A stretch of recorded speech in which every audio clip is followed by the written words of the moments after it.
Hello students. स्वागत है आप सभी का वोल्कनो आईएएस के इस प्लेटफॉर्म पे। स्टूडेंट्स, अगर हम बात करें इस लेक्चर की तो ये लेक्चर हमारा मेडिवल हिस्ट्री का लेक्चर है, जिसके अंदर हमने प्रीवियस लेक्चर में हमने देखने की कोशिश की थी कि जो तुगलक डायनेस्टी है उसके कौन कौन रूलर हुआ करते थे, उनके द्वारा किस तरीके से रिफॉर्म लाने की कोशिश की गई। तो उन सब के बारे में हमने प्रीवियस लेक्चर के अंदर बात की थी। आज के लेक्चर के अंदर हम डिस्कस करेंगे कि इसी तुगलक डायनेस्टी के एक पराक्रमी राजा हुआ करते थे, फिरोज शाह तुगलक। और फिरोज शाह तुगलक जो काफ़ी इंपॉर्टेंट पर्सनैलिटी हैं, कैनाल इरिगेशन से रिलेटेड नए नए जो सिटी इनके द्वारा इस्टेब्लिश किए गए थे, हॉस्पिटल इनके द्वारा बनाई गई थी, इवन इनके द्वारा जो स्लेव हुआ करते थे तो उन स्लेवों के लिए एक अलग से जो डिपार्टमेंट है वो भी इनके द्वारा बनाया गया था, फिरोज शाह तुगलक के द्वारा। तो स्टूडेंट्स, फिरोज शाह तुगलक की जो डेथ है 1388 के समय में होती है, और उनकी डेथ होने के बाद में तुगलक डायनेस्टी के सामने एक संकट यहाँ पे खड़ा होता है कि आने वाले जो रूलर्स हैं वो कोई भी इतना स्किलफुल रूलर नहीं है, स्किलफुल राजा नहीं है, उसके पास में स्किल नहीं है रूल करने के लिए। तो आने वाले समय में जो राजा आए हैं तुगलक डायनेस्टी के, उनके बारे में हम डिस्कस करेंगे कि कैसे वो आपस में ही लड़ते रहते थे। एक समय ऐसा भी आता है कि राजा गद्दी के ऊपर बैठता है, दो राजा क्लेम करते हैं कि मैं राजा, दूसरा राजा क्लेम करता है कि मैं राजा। इस तरीके का भी एक समय है जो तुगलक डायनेस्टी के लेटर फेज में हमको देखने के लिए मिलता है। स्टूडेंट्स, इस तरीके के जो कमज़ोर राजा हैं वो पावर के अंदर हुआ करते थे, और उसी समय है तैमूर का जो एक सेंट्रल एशिया का एक पावरफुल रूलर वो यहाँ पे अटैक करता है। और तैमूर के अटैक के समय हमको देखने के लिए मिलता है कि इंडिया में उसके अटैक को रेजिस्ट करने के लिए एक भी यहाँ पे मजबूत कोई किंगडम नहीं होता है, उनके द्वारा यहाँ पे अटैक किया जाता है। यहाँ के जो ट्रेडर्स हैं, जो यहाँ पे बिजनेस कम्युनिटी से रिलेटेड जो लोग हैं, उनसे रैंसम मांगा जाता है। जब तैमूर के जो सैनिक हैं वो दिल्ली के अंदर घूमते हैं तो उनसे रैंसम मांगते हैं। रैंसम मांगते हुए हमको पढ़ने में मिलता है कि जब वो रैंसम देने से मना कर दिया जाता है और कुछ सोल्जर्स की यहाँ पे डेथ होती है, तो तैमूर के द्वारा दिल्ली को एक ग्रेवयार्ड के रूप में यहाँ पे डेवलप कर दिया जाता है। लोगों की यहाँ पे डेथ कर दी जाती है, मार दिया जाता है लोगों को। तो ये सब हमको देखने के लिए मिलता है इस लेक्चर में। स्टूडेंट्स, अगर हम बात करें 1388 के समय में जब फिरोज शाह तुगलक की डेथ हुई, फिरोज शाह तुगलक वो एक काफ़ी इंपॉर्टेंट पर्सनैलिटी हैं। अगर हम ओवरव्यू लेने की कोशिश करें फिरोज शाह तुगलक का जो समय है उसके बारे में, तो फिरोज शाह तुगलक बेसिकली स्टूडेंट्स वो पर्सन है जिनके द्वारा फिरोजाबाद नाम की जो सिटी है, दिल्ली के अंदर ही सिचुएटेड है फिरोजाबाद, वो इनके द्वारा बनाई गई थी। इनके द्वारा 4 अलग अलग टाइप की जो टैक्स हैं वो भी लोगों से कलेक्ट किए गए, जिसमें खराज है, जक़त है, जजिया है, खाम है। ये जो 4 तरीके के जो टैक्स हैं वो फिरोज शाह तुगलक के द्वारा ही लिए गए। फिरोज शाह तुगलक के द्वारा जितने भी यहाँ पे ओप्रेसिव टैक्स होते थे उनको यहाँ पे अबोलिश किया गया। अन इस्लामिक जितनी भी एक्टिविटी हुआ करती थी, जो टॉर्चर की जो एक्टिविटी हुआ करती थी, वो इनके द्वारा अबोलिश करी गई। इसके अलावा स्टूडेंट्स, इनका अपना जो डिपार्टमेंट है, स्लेव्स का अपना एक डिपार्टमेंट इनके द्वारा डेवलप किया गया। इनके द्वारा काफ़ी सारे ऐसे टेम्पल्स भी हैं जिनके ऊपर भी अटैक किया गया, जिसमें जगन्नाथपुरी का जो टेम्पल है जगन्नाथ के अंदर, जगन्नाथपुरी जो उड़ीसा के अंदर है, उसके ऊपर भी इनके द्वारा अटैक किया गया। ज्वालामुखी जो टेम्पल है, जो हिमाचल जो किंग हैं, जो पहाड़ी के जो किंग हुआ करते थे, वहाँ पे भी इनके द्वारा अटैक किया गया। तो स्टूडेंट्स, इस तरीके का जो फिरोज शाह तुगलक का जो हमको जो टाइम पीरियड है वो पता लगता है। हमको फिरोज शाह तुगलक के समय ही पता लगता है कि इनके द्वारा जो कैनाल इरिगेशन है, जो प्रेजेंट समय में काफ़ी ज़्यादा इंपॉर्टेंस आपको देखने के लिए मिलता है। जैसे सतलुज यमुना लिंक कैनाल की आप बात कर दिए कि उसके लिए 2-3 स्टेट है जिसमें पंजाब और हरियाणा में कंटिन्यू डिस्प्यूट चलता रहता है। तो इनके द्वारा जो कैनाल इरिगेशन है वो स्टार्ट की गई। जब ब्रिटिश के द्वारा कैनाल इरिगेशन को जब पीक पे चलाया गया था, तो उस कैनाल इरिगेशन के समय में उन लोगों ने भी रिकॉग्नाइज किया था कि फिरोज शाह तुगलक के द्वारा जो कैनाल चलाई गई थी वो इरिगेशन सिस्टम के लिए काफ़ी ज़्यादा एक बेस हुआ करती थी, काफ़ी ज़्यादा इंपॉर्टेंट हुआ करती थी। तो इस तरीके से फिरोज शाह तुगलक के द्वारा रूल किया गया। इनके द्वारा जजिया है वो लगाया गया, जो अलाउद्दीन खिलजी के बाद में उसको डिसमेंट कर दिया गया था, उसको रोक दिया गया था। तो जजिया इनके द्वारा इम्पोज किया गया। इवन ब्राह्मण्स जो लोग होते हैं, ब्राह्मण्स जो कम्युनिटी होती है, उन लोगों के ऊपर भी इन लोगों के द्वारा जो जजिया है वो इम्पोज कर दिया गया फिरोज शाह तुगलक के द्वारा। अब फिरोज शाह तुगलक का जब 1388 के समय जब डेथ होती है, तो स्टूडेंट्स हमको देखने के लिए मिलता है कि किसी भी डायनेस्टी के समय में अगर पावरफुल रूलर की अगर डेथ होती है तो उस जगह को, उस स्पेस को फिल करना काफ़ी मुश्किल होता है आने वाले लीडर्स के लिए, आने वाले रूलर्स के लिए। तो बेसिकली फिरोज शाह तुगलक की जब डेथ होने के बाद में तुगलक डायनेस्टी यहाँ 1412 तक यहाँ पे रूल करती है। उनकी डेथ के अराउंड द 22 या 24 ईयर्स के आसपास यहाँ पे रूल करती है Tughlaq dynasty.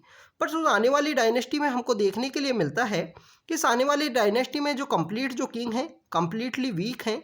Tughlaq empire declining phase के अंदर अपने में चला जाता है। इसी डिक्लाइनिंग फेज के अंदर हमको देखने के लिए मिलता है कि फिरोज शाह तुगलक के बाद में इनके जो ग्रैंडसन हुआ करते थे, तुगलक शाह सेकंड नाम से इनके ग्रैंडसन हुआ करते थे। वो ग्रैंडसन बेसिकली उनको उनके जो आमिर हुआ करते थे उन आमिर्स के द्वारा ही मार दिया जाता है, उनका गला काट दिया जाता है कोर्ट के अंदर में। इसके बाद में अबू बकर नाम के एक पर्सन आते हैं। 1389 से लेकर 90 का जो समय है, अब आप देखिए कि राजाओं का जो समय है वो एक एक साल का समय आ रहा है, एक एक साल का समय शो करता है कि कोई भी स्टेबल किंग नहीं है। फिर फिरोज तुगलक नाम के एक पर्सनैलिटी दोबारा से आते हैं, वो 2-3 साल के लिए रूल करते हैं। फिर अगर हम बात करें 1394 के समय हुमायूं, और वो कभी कभी अपने आप को सिकंदर भी कहा करता था, इस तरीके का एक राजा आता है, उसको भी इसी तरीके से मारा जाता है, वायलेंट डिसऑर्डर के रूप में उसको सप्रेस कर दिया जाता है। फिर स्टूडेंट्स हमको देखने के लिए मिलता है कि 1394 से लेकर जो 98 का जो समय है उस समय में तुगलक डायनेस्टी के समय में 1394 से लेकर जो 98 का जो समय है उस समय हमको तुगलक डायनेस्टी में देखने के लिए मिलता है कि दो लोग यहाँ पे रूल करते हैं, और दो लोग रूल करते हुए इस तरीके से डिसाइड करते हैं कि आज मैं राजा हूँ, कल ये राजा है, और दोनों आपस में कंपटीशन है, वो अपना शो करने की कोशिश करते हैं। तो तुगलक डायनेस्टी इस तरीके से अपने डिक्लाइनिंग फेज में होती है। इन 4 साल के रूल के समय में, उसी समय में सेंट्रल एशिया से एक पावरफुल रूलर है, एक पावरफुल, अगर हम बात करें एक स्किलफुल यहाँ पे जो सोल्जर के रूप में अपनी एक सेना लेके यहाँ पहुँचते हैं, उसको तैमूर कहते हैं। और तैमूर के द्वारा इंडिया के ऊपर अटैक किया जाता है 1398 के समय में। तैमूर के द्वारा जब अटैक किया गया तो तैमूर कुछ समय के लिए यहाँ पे रहते हैं। आप देखिए कि जब मोहम्मद गोरी भी इंडिया में आए थे 1191-92 के समय में, जब उन्होंने बैटल ऑफ तराइन को उन्होंने लड़ा था, तो मोहम्मद गोरी भी इंडिया के अंदर सेटल नहीं हो पाए थे। आप देखिए कि उसके बाद में जो ब्रिटिश आए हैं इंडिया में वो भी यहाँ पे सेटल नहीं हो पाए। चंगेज़ खान भी इंडिया के अंदर सेटल नहीं हो पाए थे, जिन्होंने इल्तुतमिश के समय इंडिया में अटैक किया था, क्योंकि उनको सूटेबल क्लाइमेट है वो नहीं लगा था, इंडिया का जो वेदर है उनको सूटेबल नहीं लगा था। तो जितने भी आपको अटैक्स देखने के लिए मिलते हैं वो इंडिया के अंदर कोई भी यहाँ पे बसने के लिए, कोई भी यहाँ पे रूल करने के लिए नहीं आया था, वो रिटर्न करते हैं। तो यहाँ पे जो तैमूर का जब अटैक होता है और तैमूर 1398 का 1-2 साल यहाँ पे बिता के जब वापस जाने का सब समय आता है, तो वापस जाते हुए यहाँ पे जो अलग अलग रूलर्स हुआ करते थे, जिसमें खैजर खान नाम के एक पर्सन हुआ करते थे, उनको अपना एक डिप्टी या वाइसरॉय यहाँ पे अपॉइंट करके वो चले जाते हैं, और एक जो महमूद नाम का जो पर्सन है उसी को यहाँ पे राजा बनाए रखते हैं 14 ईयर्स तक। बट इनका जो गवर्नर हुआ करता था खैजर खान का जो मन में खुद के एक इच्छा थी कि मैं भी राजा बनूं, मैं भी राजा बन के रूल करूं, तो उसके द्वारा यहाँ पे जो उनका तैमूर के द्वारा जिस राजा को यहाँ पे बिठाया जाता है उसी को मार दिया जाता है खैजर खान के द्वारा, और खैजर खान यहाँ पे अपना एक रूलर के रूप में यहाँ पे इस्टेब्लिश होते हैं। स्टूडेंट्स 1412 के समय में जो खैजर खान है, जो महमूद दौलत खान है, उन्हीं को यहाँ पे उनके आमिर के द्वारा यहाँ पे मार दिया जाता है। जैसे ही आमिर के द्वारा उनको दौलत खान को एक लीडर के रूप में चूज किया जाता है, तो खैजर खान के द्वारा उनकी जो हत्या है, उनका जो मर्डर है वो कर दिया जाता है। अब अगर हम बात करें खैजर खान की, तो खैजर खान अपने आप को अल्लाह की जो शैडो है वो यहाँ पे पोर्ट्रे करते थे कि मैं अल्लाह का ही मैसेंजर हूँ, अपने आप को इस्टेब्लिश करने की कोशिश करी। बट आप देखिए जब खैजर खान पावर के अंदर में आते हैं, सैयद अपने एक डायनेस्टी को इस्टेब्लिश करने की कोशिश करते हैं। ये सैयद बेसिकली जो तैमूर हैं उसके ही भाई भतीजे होते हैं, उसके ही भाई भतीजे वंश के अंदर ये गिरते हैं। तो तैमूर के जो भाई भतीजे हैं ये यहाँ पे रूल करने की कोशिश करेंगे, बट इनकी जो डायनेस्टी का जो समय है एक तो काफ़ी कम समय रहा है, काफ़ी छोटे समय के लिए इन्होंने रूल किया है। सेकंड हमको देखने के लिए मिलता है स्टूडेंट्स कि इनके समय में कंटिन्यू अनस्टेबल जो वहाँ पे पॉलिटिकल सिचुएशन है वो आपको देखने के लिए मिलेगी। पॉलिटिकल सिचुएशन अनस्टेबल इस तरीके से आपको देखने के लिए मिलेगी कि यहाँ पे इनके 4-5 रूलर आते हैं। इन 30-35 साल की जो इनका रूल का जो समय है, इस समय में 4-5 रूलर आएंगे। इसमें इन्हीं के जो आमिर हैं, इन्हीं के जो नोबल्स हैं, उनके द्वारा उनको मार दिया जाता है। अखबान ये रूलर हुआ करते थे। तो यहाँ पे लास्ट में इन्हीं का एक जो अखबान नोबल हुआ करता था, बहलूल खान लोदी। बहलूल खान लोदी अपने आप को यहाँ पे राजा के रूप में इस्टेब्लिश करता है और लोदी डायनेस्टी यहाँ पे स्टार्ट होती है। बट स्टूडेंट, जब यहाँ पे मर्डर किया जाता है, उससे इम्पोर्टेंट है कि तैमूर का जब अटैक हुआ तो यहाँ पे किस तरीके की सिचुएशन हुई थी। तैमूर के अगर हम नाम की बात करें तो आमिर तैमूर के नाम से उनको जाना जाता है। 1313 के समय में उनका जन्म होता है। समरकंद का जो एरिया है, जहाँ पे आपको बाबर का भी इन्फ्लुएंस देखने के लिए मिलता है, तो समरकंद के एरिया में इनका जन्म होता है 1313 के समय में। 33 साल की जब ये उम्र में होते हैं तो इनके पिता जो हैं आमिर तुर्गई, उनकी डेथ होने के बाद में ये चागथाई जो तुर्क हैं उस एक कम्युनिटी के ये हेड बनते हैं।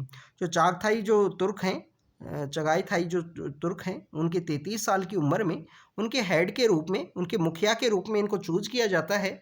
ये अपना एम्पायर है उसको कन्क्वेस्ट करना चाहते थे, प्लंडर करना चाहते थे, through out the central Asia अपना रूल करना चाहते थे। इसके लिए इनके द्वारा पर्सिया, टर्किस्तान, क्वारिज्म एंड मेसोपोटामिया, अफ़गानिस्तान, इन सभी एरियाज़ में इनके द्वारा जो अटैक है, जो कन्क्वेस्ट है, उसके लिए इनके द्वारा जो मिशंस हैं वो सेंड किए गए।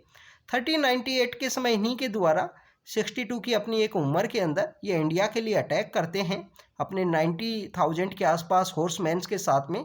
समरकंद से ही अपना जो कन्क्वेस्ट है, कि जो हिंद के लिए जो अपना कन्क्वेस्ट है वो स्टार्ट करते हैं 1398 के समय में। अगर हम बात करें स्टूडेंट तैमूर की आर्मी की, तो तैमूर के आर्मी बेसिकली इनके ग्रैंडसन होते थे, मोहम्मद राम के इनके ग्रैंडसन होते थे।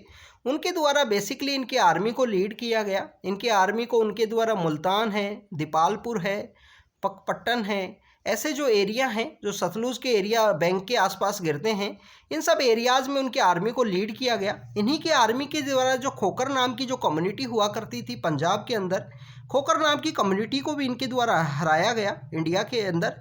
इसके अलावा राय और भाटनी के जो राय हैं उनको भी इनके द्वारा हटाया गया है। स्टूडेंट्स, आपको अगर खोकर नाम की जो कम्युनिटी है उसके बारे में नहीं पता है, तो खोकर ये वही रूलर हैं कि जब मोहम्मद गोरी इंडिया के अंदर जब रिबेलियन इंक्रीज होते हैं तो इंडियन अफेयर्स को देखने के लिए वो इंडिया में आते हैं। और 1206 में जब वो इंडिया से रिटर्न कर रहे थे तो पंजाब में खोकर्स के द्वारा उनको मार दिया जाता है, मोहम्मद गोरी को। तो मोहम्मद गोरी जो उसके बाद में कोई भी उनका जो सक्सेसर नहीं होता है, तो उनका एक ही स्लेव अलाउद्दीन के यहाँ, उनका जो कुतुबुद्दीन ऐबक उनका जो स्लेव है वो अपने आप को इस्टेब्लिश करता है। और उसके बाद में जो स्लेव डायनेस्टी है वो यहाँ पे रूल करती है।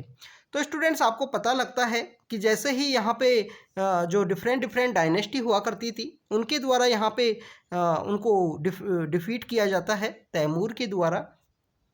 तैमूर से बदला लेने के लिए उस समय जो दिल्ली के अंदर बैठा करते थे महमूद तुगलक यहाँ पे अप्रोच करते हैं, उनसे लड़ाई करने के लिए जाते हैं, रजिस्ट करने के लिए जाते हैं।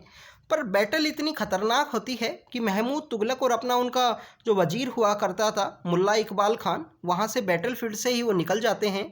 बैटलफील्ड से वो निकलने के बाद में यहाँ पे जैसे ही तैमूर की जो जीत है वो निश्चित होती है, तैमूर उसके बाद में स्टूडेंट्स पता लगता है कि दिल्ली के अंदर एंटर करते हैं। दिल्ली के जो लोग हैं उनसे वो रैंसम यहाँ पे मांगते हैं, दिल्ली के लोगों से वो रैंसम रिसीव करते हैं, यहाँ पे बिजनेस कम्युनिटीज़ से रैंसम रिसीव करते हैं। इसी एक रैंसम के समय में, इसी एक उनकी जो ये पैसे जो मांगा करते थे, जिनको आप प्रेजेंट समय में जो हफ्ता वसूली कहते हैं, हफ्ता वसूली जो कहा जाता है, तो वो भी आप कह सकते हो इसको बेसिकली। तो इनके द्वारा जो बिजनेस कम्युनिटी है उससे जो रैंसम है वो मांगा जाता था। इसी एक रैंसम मांगने के समय में इनके कुछ सोल्जर्स के यहाँ पे जो एक झड़प होती है वहाँ के जो दिल्ली के जो रेजिडेंट होते हैं उनके साथ में, और तैमूर के कुछ सोल्जर्स यहाँ पे मर जाते हैं। और ऐसा भी कहा जाता है कि that was enough for the Timur and is adventurous, जो उसके इनके जो स्किलफुल सोल्जर्स होते थे उनके पास एक एनफ सिचुएशन क्रिएट हो गई कि अब तो इनको सबक सिखाना ही होगा। और इनके द्वारा दिल्ली के अंदर अटैक किया जाता है। इतना खतरनाक इनके द्वारा अटैक किया गया था कि दिल्ली को कम्प्लीटली एक ग्रेवयार्ड के रूप में इन्होंने बना दिया। कम्प्लीटली यहाँ पे इस तरीके से अटैक किया। इस अटैक के अंदर इनको रूबीज़ हैं, डायमंड हैं, गोल्ड हैं, सिल्वर हैं, पियर्स हैं, इस तरीके के काफ़ी सारे जो बूटी है वो उनको मिलती है इस अटैक के समय में।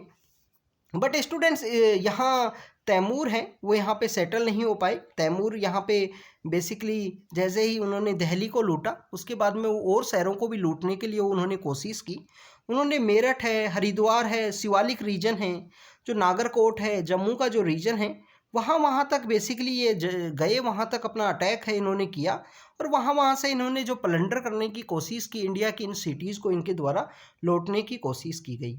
स्टूडेंट्स फिर ये जब तैमूर हैं वो वापस रिटर्न करने लगे, तो वापस रिटर्न करने के समय में तैमूर के द्वारा महमूद को फिर से यहाँ पे राजा के रूप में वो इस्टेब्लिश करते हैं और खेजर खान को अपने एक वॉइसरॉय के रूप में अपॉइंट करते हैं।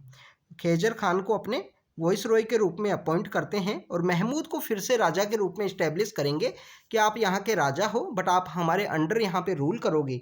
स्टूडेंट्स फिर जब खैजर खान को यहाँ पे वॉइसरॉय के रूप में अपॉइंट किया, इंडियन अफेयर्स के वॉइसरॉय के रूप में, लाहौर, मुल्तान और जो दीपालपुर का जो रीजन है उसका इन्होंने वॉइसरॉय इसको इस्टेब्लिश किया था। बट स्टूडेंट्स हमको देखने के लिए मिलता है कि महमूद तुगलक की जब डेथ होती है तो महमूद तुगलक के बाद में दौलत खान को यहाँ पे अपॉइंट किया जाता है, जो आमिर होते हैं, जो तैमूर जो होते हैं उनके द्वारा, क्योंकि इनका जो नाम है आमिर तैमूर के नाम से इनको जाना जाता है। और जैसे ही दौलत खान को यहाँ पे अपॉइंट किया जाएगा, जो खेजर खान है, खेजर खान यहाँ पे उनको डेथ कर देंगे, उनको मार देंगे और उनको मारने के बाद में अपना जो डायनेस्टी है, जो सैयद नाम की जो डायनेस्टी है वो इस्टेब्लिश करते हैं। अगर हम सैयद की बात करें, सैयद बेसिकली तैमूर के ही भाई भतीजा हुआ करते थे, तैमूर के ही लोग हुआ करते थे, जो एक्सटेंडेड फैमिली है उसी के पार्ट हुआ करते थे। तो खेजर खान के द्वारा यहाँ पे रूल इस्टेब्लिश किया जाता है। खेजर खान अपने आप को प्रोफेट का डिसेंडेंट के रूप में डिक्लेयर करते हैं और सैयद डायनेस्टी का जो रूल है वो इस्टेब्लिश करते हैं। खेजर खान के कुछ समय के रूल के बाद में मुबारक शाह यहाँ पे पावर के अंदर आते हैं और मुबारक शाह के पावर के समय हमको देखने के लिए मिलता है कि जो लार्ज नंबर ऑफ अखवान जो पर्सन हैं उनको यहाँ पे रिक्रूट किया जाता है। जो गवर्नमेंट जो ऑफिस हुआ करती थी उनके अंदर उनको जॉब की ज्वाइनिंग दे दी जाती है, उनको उस समय ब्यूरोक्रेसी के अंदर एंट्री की जाती है और उसी मुबारक शाह का यहाँ पे जो मर्डर है उनके ही वजीर के द्वारा उनका मर्डर कर दिया जाता है। तो आप देखिए कि मुबारक शाह का जो टाइम पीरियड है वो भी काफ़ी कम का समय है, 12-13 साल का जो समय है उसमें रूल करते हैं। उसके बाद में अगर हम बात करें, मोहम्मद शाह आते हैं, अलाउद्दीन आलम शाह आते हैं और इसी समय में इनके एक पावरफुल जो नोबल हैं, इन सैयद डायनेस्टी के समय ही एक पावरफुल जो नोबल हैं वो यहाँ पे इमर्ज होते हैं। उनका नाम होता है बहलूल लोदी। बहलूल लोदी यहाँ पे बेसिकली जो अलाउद्दीन आलम शाह के जब डेथ के बाद में, उनको मारने के बाद में यहाँ पे लोदी डायनेस्टी को इस्टेब्लिश करेंगे। तो स्टूडेंट्स अगर हम बात करें सैयद की, तो कोई इंपॉर्टेंट एडवांसमेंट नहीं है, कोई आर्किटेक्चर के पॉइंट ऑफ व्यू से इंपॉर्टेंट एडवांसमेंट नहीं है। कोई भी डायनेस्टी अगर छोटे समय के लिए रूल करती है और वहाँ पे पॉलिटिकल सिचुएशन यहाँ पे स्टेबलाइज नहीं है तो उनके द्वारा कोई भी आर्किटेक्चर के ऊपर ध्यान नहीं दिया जाता है। सबसे इम्पोर्टेंट लड़ाई उनके सर्वाइवल की होती है और बहलूल खान लोदी यहाँ पे अपनी जो डायनेस्टी है उसको इस्टेब्लिश करते हैं और दिल्ली सल्तनत कम्प्लीटली यहाँ अखबान के हाथ में ट्रांसफ़र कर दी जाती है, पीसफुली वे में अखबान को सौंप दी जाती है। जो आने वाला जो समय है 1451 से लेकर जो 1451 से लेकर जो 1526 तक का जो समय है, इसके अंदर लोदी डायनेस्टी यहाँ पे रूल करेगी। लोदी डायनेस्टी के बहलूल खान लोदी आएंगे, 15 से 20 साल के जो 1489 का जो समय है उस समय तक इनके द्वारा रूल किया जाएगा। फिर सिकंदर लोदी का समय आता है और इनके भी सबसे कमज़ोर एक राजा हैं इब्राहिम लोदी यहाँ पे पावर के अंदर आएंगे और उन्हीं को डिफीट करते हुए बाबर यहाँ पे जो मुग़ल डायनेस्टी है उसको इस्टेब्लिश करेंगे। तो स्टूडेंट्स ये सैयद के बारे में कुछ जानकारी थी कि कौन कौन राजा किस तरीके से आते हैं और किस तरीके से जो नए अखबान हैं वो अब यहाँ पे दिल्ली की जो सल्तनत है उसको अपने हाथों के अंदर लेते हैं और लोदी डायनेस्टी यहाँ पे पावर में आती है। हमने देखा कि जो महमूद तुगलक हैं उनके समय जो तैमूर का जो अटैक है वो हुआ था, जो लेटर जो तुगलक रूलर्स हुआ करते थे वो कैसे कमज़ोर हुआ करते थे और तैमूर के अटैक के समय हमको देखने को मिलता है कि उनके द्वारा किस तरीके से जो प्लंडर है उसकी सिचुएशन की जाती है, रैनसम मांगा जाता है, इवन जो ट्रेडर्स हैं उनसे पैसे मांगे जाते हैं और वो ट्रेडर्स कुछ पैसे देने के लिए मना करते हैं। कुछ एक झड़प होती है, एक क्लैश होता है और उसके बाद में एनफ फॉर द तैमूर के द्वारा यहाँ पे दिल्ली को एक ग्रेवयार्ड के रूप में बना दिया जाता है। ग्रेवयार्ड उसको डिक्लेयर कर दिया जाता है। तो स्टूडेंट्स, ये कुछ हमने जो इम्पोर्टेंट इन्फॉर्मेशन है उसको डिस्कस किया। नेक्स्ट लेक्चर के अंदर हम लोधी डायनेस्टी के बारे में बात करेंगे। तो thank you students, thank you very much.